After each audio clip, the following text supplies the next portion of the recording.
welcome to another great episode of Our Smooth Club, the show where everyday men discuss everyday topics. I'm Arrington Gavin, alongside with me, my fellow co-hosts. I have Mr. Andrae Marable, Mr. Erik Castano, and Mr. Jonathon Jones. Gentlemen, how's everybody doing today? Fantastic, man, fantastic. Looking fresh. Y'all need to start giving me what we supposed to wear, because I'm tired of y'all stepping up. Just saying. But everybody looks fresh, man. Day's going good so far. Staying busy. Yeah, go good. Awesome. So look, I was in one of the episodes we had mentioned about, we were talking about the comedian Monique and Netflix and that whole situation she has going on. And in the back of my head, I'm like, what else is interesting about Monique? And the whole thing that they always mention is her open marriage. She's been married for 20 plus years and has an open marriage. And it dawned me, I'm like, well, let me look up, different other celebrity couples that have an open marriage. And, you have Jada Pinkett Smith and Will Smith. You have, T-Pain and his wife, which I didn't know T-Pain was even married. You have, here's a new one, Dolly Parton and her husband. They've been married since the 60s, and they have an open marriage. So I want to ask you guys, what are your thoughts on open marriage? Because for me, it's a long-term friends with benefits kind of thing. I don't even is the term marriage, should they even be allowed in an open, in an open marriage? What's your thoughts? I'll start with the only married person here at the door right now. Erik, what's your thoughts, man? Marriage is marriage, and I think having the open marriage thing, I mean, if that's an agreement that those couples have, so be it. I don't personally think it's something that you should have in your marriage, although people do it and they have success with their marriages and so on and so forth. But that's just something that over the time people have a level of trust. And I guess when you have open marriages like that, the trust level's got to be on the 1,000, right, to a level where there's complete open trust. There's no complete transparency on everything. There's no lies. There's no secrecy or anything of that nature. Because at that point, you're basically bringing somebody else into a relationship for a temporary moment of time, and then you go about their business, and vice versa. So, are you comfortable with the fact another man being with your wife? But is your wife comfortable being with another woman? So these are questions as an individual that you have to ask yourself. And if that's okay with you, and is your partner okay with that, then okay, then I guess it's all right. Biblically and religiously, that's a whole other thing. Should not come upon, because I'm right, exactly. The whole jealousy issue at that point, that's a conversation that you would really have to have with that person and know that, okay, we're going to bring in a third person, or I'm going to bring this person. We're going to have an open relationship, and both parties agree. Then okay, but what about you? That's just weird. It is weird. It's very weird. Why are you married? What type of connection do you have where you're fine with them being with somebody else, but you just have some emotional connection where you're you spend money on a wedding. Yeah, you got a honeymoon. It, and it's funny because I start thinking those shows, Sister Wives, the dude with 5 wives, which again is weird. He has a house for each wife. First of all, I don't even know what he does for a living, and I'm like, where does the funds come from? Is this get it from the city or something? I don't know. I really don't know. But you have that. You have you got a lot of weird shows. They're all on TLC too. I know, right? TLC is just weird. They be having it. They be having them weird ass shows. You really do. The dude, that Duggar dude, he got raided by the FBI for child pornography. It's just the one that kept on popping babies. It's over 25,000 account or something. I don't know. I'm exaggerating. It's 25, but still, it's to the point where. That'll be another episode. TLC is just weird. But it's funny, though. It's a huge community of people that get together on a regular basis and do their thing. The Virginia Friends, that's what it's called. I couldn't think of the name earlier. But they actually have, conventions throughout, Virginia. Yeah, I've seen some places that have, clubs where it's, some membership-only swingers type. Right. Look, dude, I think open marriage is just for somebody who can't be single by themselves and be able to be by themselves. They just want to get married, but... Like I said, I just think of it long-term friends with benefits. And here's it gets even more weird. When you have children involved, if you have kids with this person, again, so are you teaching a kid that, man, you don't gotta, whatever. You could just do whatever. You could still be married and still have your fun. Like it's weird and it's starting to get confusing now. It's just giving a big headache because I know I read something.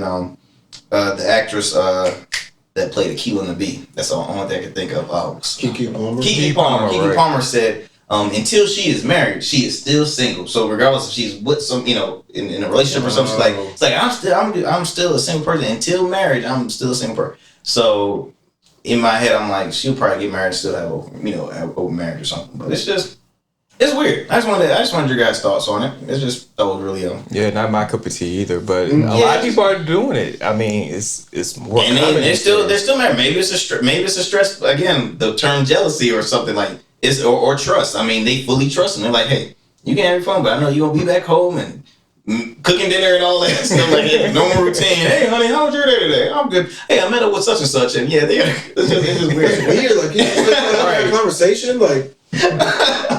It's just funny. Like, what are you doing this weekend? I'm gonna go out with her, and I'll be back soon. It's weird. It's weird, but here on the show we like having weird conversations sometimes. So, look, good feedback for you fellas. Look, we'll be back with our Smooth Club.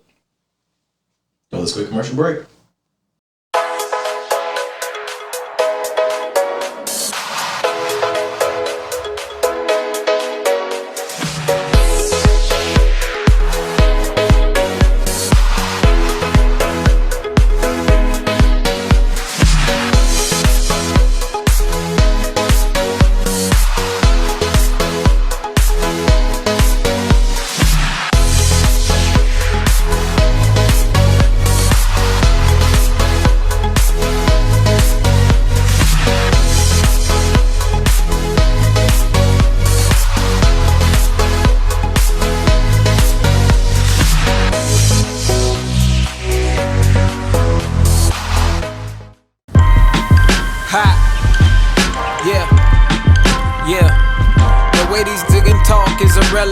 I heel kick Troy's Achilles and I shoot like Legolas and fly around Earth on Pegasus. The throne is for the taking, so I'm sending these messages. No belligerent talk, the cup is half full with a measurement. The way I'm work these bars and it's like I had a regimen. The boy rock solid like sediment. 10 years till they see the legacy. I don't like bygones be bygones, cause by then the time's gone. New to the game like Zion. One push of a button, niggas. And welcome back to our Smooth Club. Guys, I'm going to talk about a pretty important topic that's going on right now, which is the immigration that's going on here in the United States. Something that's been kind of pulling at my heartstrings a little bit. And, there's a major concern, obviously with police reform that's been going on with the Black community. But there's also a problem that's going on with the immigration here in the United States. As a Latin person, as me being Latin, there's a lot of Hispanic Americans, Latinos that are going through a major immigration situation since Biden stepped into office. And one of the cases that are happening right now is that people being raped and violated and kids sleeping on floors and in cages in these concentration camps down by the borders of Mexico and all this other stuff. And, I just wanted to know what is your take on that, number one? And then number two, based upon, with the similarities with the police reform and Black Lives Movement and what have you, is there a comparison between the two? Because in my opinion, there is a lot of comparisons between the two. There is a lot of slaveries and there is a lot of poverties in the Latin community as well, but it doesn't get mentioned as much. So I want to know what you guys' take is on that side of that. So I'll start with you. Well, I mean, I agree with you 100%. I mean, the key thing is discrimination, mistreatment. I mean, we do have so much going on with law enforcement in the community, but we also have the immigration going on. It's just to the point where, America has a lot of work to do, a lot of work. We're not even like fully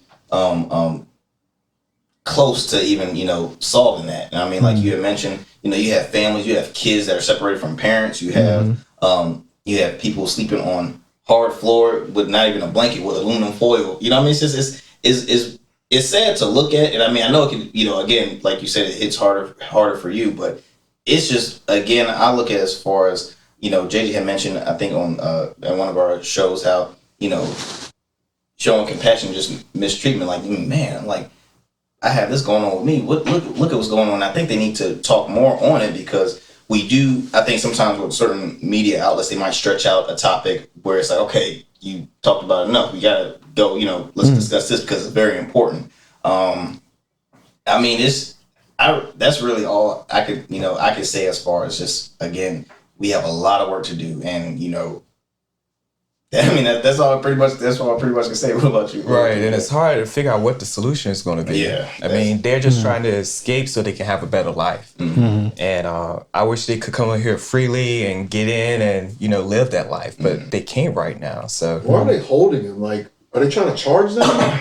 Or in so many cases, there was a law that was put in play that opened up the floodgates, so to speak, and people started coming in by. It was just they just started coming in at a high rate. Right now in this country, we have 85.1 million immigrants in this country alone. Wow, that's a very big number.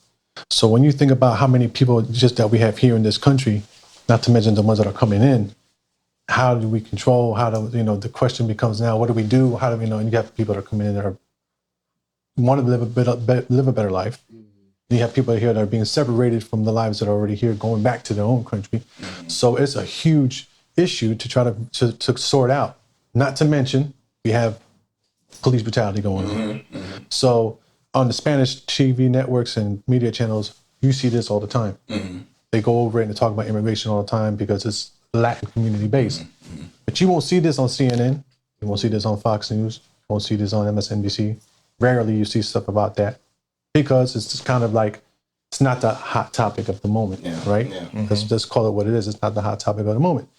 So as something that's what I see as what could be done about it. This immigration has been going on for years. Donald Trump tried to do a reform by putting up this wall, whatever. And then the president before that tried to do something with immigration. It's been a problem for the country, but at the same time, it helps the economic structure of the country. So if you want to look at the balances of it all, the production, the economic solution here in this country, the majority of it is Latino based. They're helping the economy up in certain aspects. African Americans, Latinos, Asian, you look at the numbers, a lot of it has to do with the Latin community being involved. Now, illegally, yes, we're not doing it the proper way.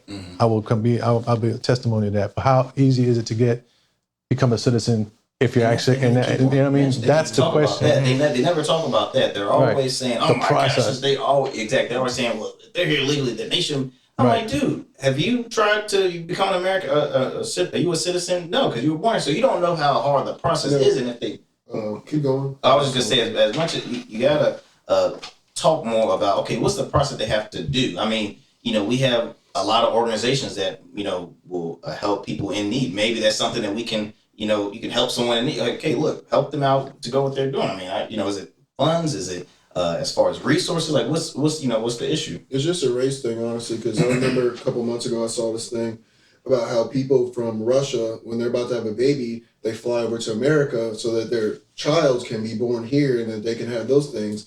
And then you have people from Mexico who try to do that, and then it's this whole thing. But they're just willingly.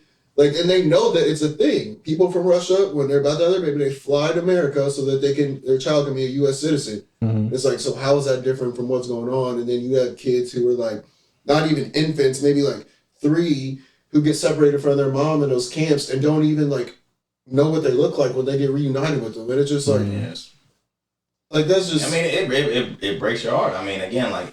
I always say on this show, I'm a mama's boy. Okay, I can't imagine being at a young kid, separated from my parents, and don't know when I'm gonna see them. I mean, for no reason. It's scary. And then I'll come back to like as far as like when news media outlets will show one thing and not talk anything really on immigration.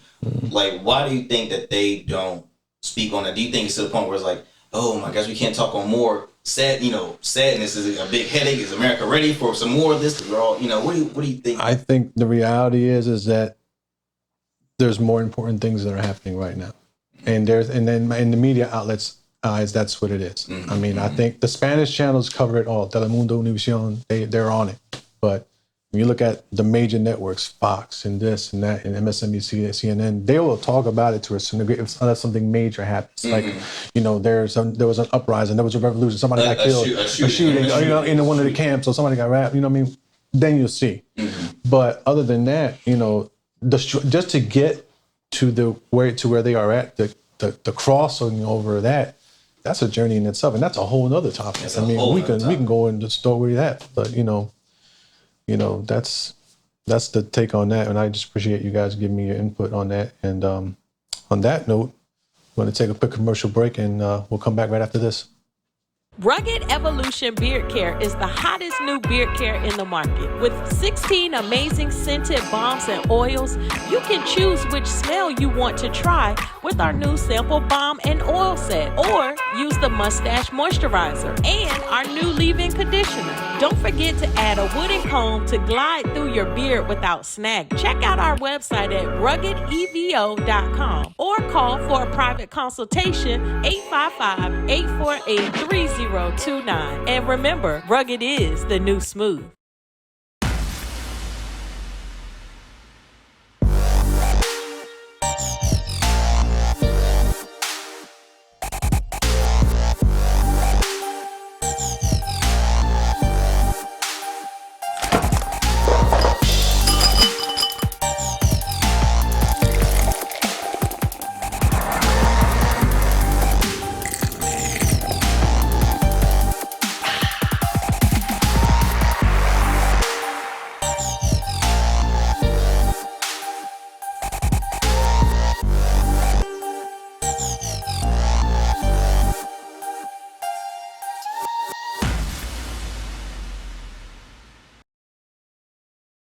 All right.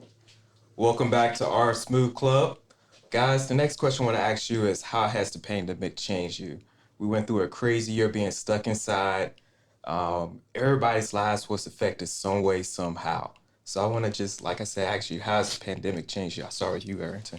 I mean, I'm more comfortable with how things were going. I was never like, you know, man, I'm just trying to get used to the new norm. I mean, I just kind of flow with how society is taking it. I mean, I'm fully vaccinated, so I'm even more comfortable. Like, you know, once they do open stuff back, which is going to be real soon, you know, I'm fine with going the way things are.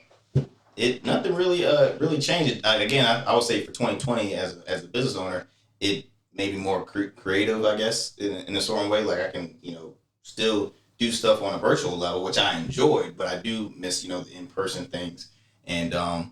And yeah, I mean, I'm ready to get stuff going. I mean, I was telling the guys I was watching the UFC pay-per-view over in Florida, and they had 15,000 people. I mean, it was like nothing ever happened. I mean, so far we did not hear about any surges or anything. So looks like we're in the right steps and moving forward. So how's it changed you, JJ? Well, started a business, so that's one thing. Definitely, like how he said, the online portion of business is like I'm kind of used to it, just like being online and but it's just like kind of the extra creativity side of it is just like there's so much stuff now, especially because of the pandemic, like online. So it's kind of like how to stand out and not make your information seem so saturated. So like that's like the one challenge, but definitely just online business. That's my whole thing. I think the pandemic has changed me as far as just like being a little bit more sharp, more mentally prepared for a lot of things. Like if there's another wave, how do I adjust? How do I make my content better? How do I do things better this time around? Like you said, I think luck favors the prepared here. Really, I just been kind of like low key, just been watching. I just been really just paying attention, trying to figure out what the next steps are going to be for me.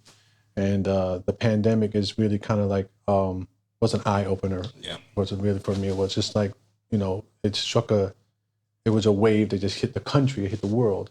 So when this happened, I was just like, all right, what are we going to do now? What's next? How is this going to be affected? Why didn't we listen before? Exactly. You know what I mean? Like what? Right. You know, so it's like all these questions came to my forefront, and I was like, all right, so how how do I change? What am I going to do? I mean, I'm going to try and drop my suit line this September. So I'm like, all right, let's see how this is going to pan out. You know, it's been over 3 years trying to get this started. So now it's like, all right, the pandemic has basically hopefully prepared me for this. I've been paying attention, trying to do my homework. But all in all, it's just, I think I'm a little bit more prepared now. I definitely agree with Erik as far as like, you know, having that plan B whenever with that emergency, you know, kind of fun. Like when something happens, what can we do? How can we adjust? Man, you said something as far as how we were unprepared, not knowing how this was even going to happen. I'm gonna tell you, people started having an eye opener when they shut down the March Madness. They said, "Oh, we're closed up." What? Yeah. What March Madness? The whole thing? The whole thing? And I was like, that's when I really took it serious. Yeah. I'm like, I heard about it. They mentioned it a few times, but I'm like, okay, we had Ebola swine. Okay, we're good. Oh yeah, we're gonna close down all of March Madness, the rest of the NBA season. I'm like, wow. I'm like, this is really shit. The Olympics, I mean, which is rescheduled. Yeah, I mean, it's just that's the first in years. So it was definitely an eye opener as far as what like everything getting canceled and then quarantine shut down, stuff like that. Another thing is definitely like finding different ways to like, I guess say like relaxing, like kind of, your mind. Like, you can't really go out. Can't have that cabin fever. Yeah, like how to like exercise your mind and stuff. Like I mean, home workouts were good for like the first month, but then it was just like, man. It's like I would not recommend watching The Shining, guys. Don't watch The Shining. Don't watch that during time. Like, that was a big thing for me too. It's like home workout. You start picking anything that said, got a little weight. I'm gonna use this. Do a couple. No, I brought my family's old weight room from the garage. Like, brought that inside, cleaned it up. It was trying, man. It was trying. That's funny. It was a huge adjustment, but I think now that we've learned of 2020, and I mean they're still saying we're just not at fully nowhere near. I think I was watching something on the news. I think Dr. Fauci said, hey, maybe 2022, like the start of 2022, we're probably gonna be, and again they're never gonna give you a full forward. They're like, okay, maybe you can do this, maybe you can do that. So we really don't know to this day. We just can see how stuff goes and go with the flow. Yeah. One way I changed, I keep more toilet paper at home now. Got to keep that toilet paper, hand sanitizer. It was a struggle at one point going to stores and seeing those shelves empty. I didn't realize how many different brands of hand sanitizer it was. I was like, hold up, I only knew about 2 of them. It's like everybody has hand sanitizer. I'm like, this is vodka right here. What is this? But yeah, for me, I definitely slowed down. Like I was always on to go traveling, but I learned to slow down, relax a little bit, and just enjoy life a little bit more. It's always good. It's always good. Yeah. Yeah, because you didn't know if in a week or so if you were going to get that, and you didn't know if you were going to make it or not. You open up blinds and says, because you saw all the symptoms that people were having. You're like, I know. It was scary. It was scary because like you said, no one knew. How you even knew how would I know if I have it? It was like the past year, nobody actually knew how you could get it. It was scary. And I mean, I was talking with a friend of mine, like there's still who had actually had it. She still says, yeah, my smells has changed. Like at the time, it was up to 6 months where I couldn't smell or taste anything. But now she's saying, I'm smelling certain things, and it's like I'll smell duck sauce, and it doesn't smell like duck. Like I'm like, oh, all right, now that's scary. That's scary because would it leave permanent? We still don't know, but. Yeah, it was definitely it was spooky. It was definitely spooky. Because I even woke up some mornings who were doing a self check. Like, can I breathe? Can I smell? I can taste. Okay, I can smell. Because I would check my temperature a lot, and then they're like, "Oh, well, that doesn't even really matter." I'm like, "Well, okay." And still, when I go to the gym to this day, they still do the temperature. I'm like, "Yep." Every time I walk in, they check your temperature. Every time I walk, time, no wrist, head. I'm like. Yeah. It is 95 degrees outside, but let me like the security and they try to check people and they say they have guns and stuff on them. They just do the little pat down, the little not really touching them. Exactly. You have that one that don't care. Like you good. You good. Okay. You nice good. check. All right, sounds good. So the pandemic definitely has changed, I think, everyone in society today. So we'll be right back with our Smooth Club. All right, it's time for some good bourbon talk, y'all. Okay, Majesty Bourbon, one of my favorites. It's a product of the state of Georgia. Majesty Bourbon, solidly enriched as a premium bourbon choice of the Peach State. An absolute showcase of flavor without a bite, Majesty's 80 proof offering has a medium sweet nose with light vanilla and caramel notes, finishing just with a hint of wood and spice. The experience is mellow, but not tranquil, providing the finish most bourbon drinkers prefer. Exponentialism is the goal of the Majesty Bourbon team, and with this, they have achieved it. Majesty Bourbon available in all local alcohol stores, ABC stores, anywhere you can find it. Yeah, drink responsibly.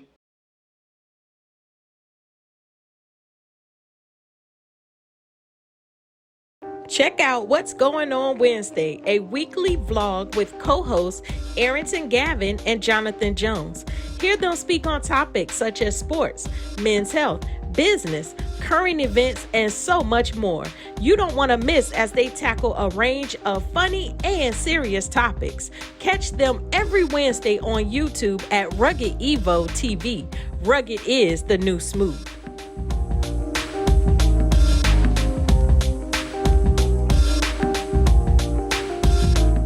All right, fellas, there goes another great episode of Our Smooth Club. Again, follow us on all major podcast platforms. Follow us on our IG page at r_smooth_club_podcast. Thanks again for tuning in every Thursdays. Fellas, I just want to cheers to another great episode with you guys, another great conversation, something that was informative, and hopes, somebody that was listening or watching us, inform them and they learn something. So, cheers to you all. Cheers.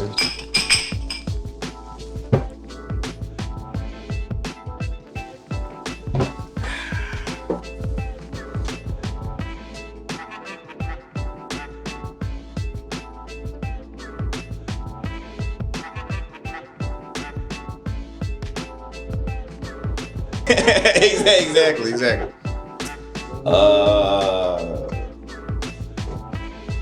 Yeah. Just another great episode. Cheers. I legit have nothing. I can't think of anything.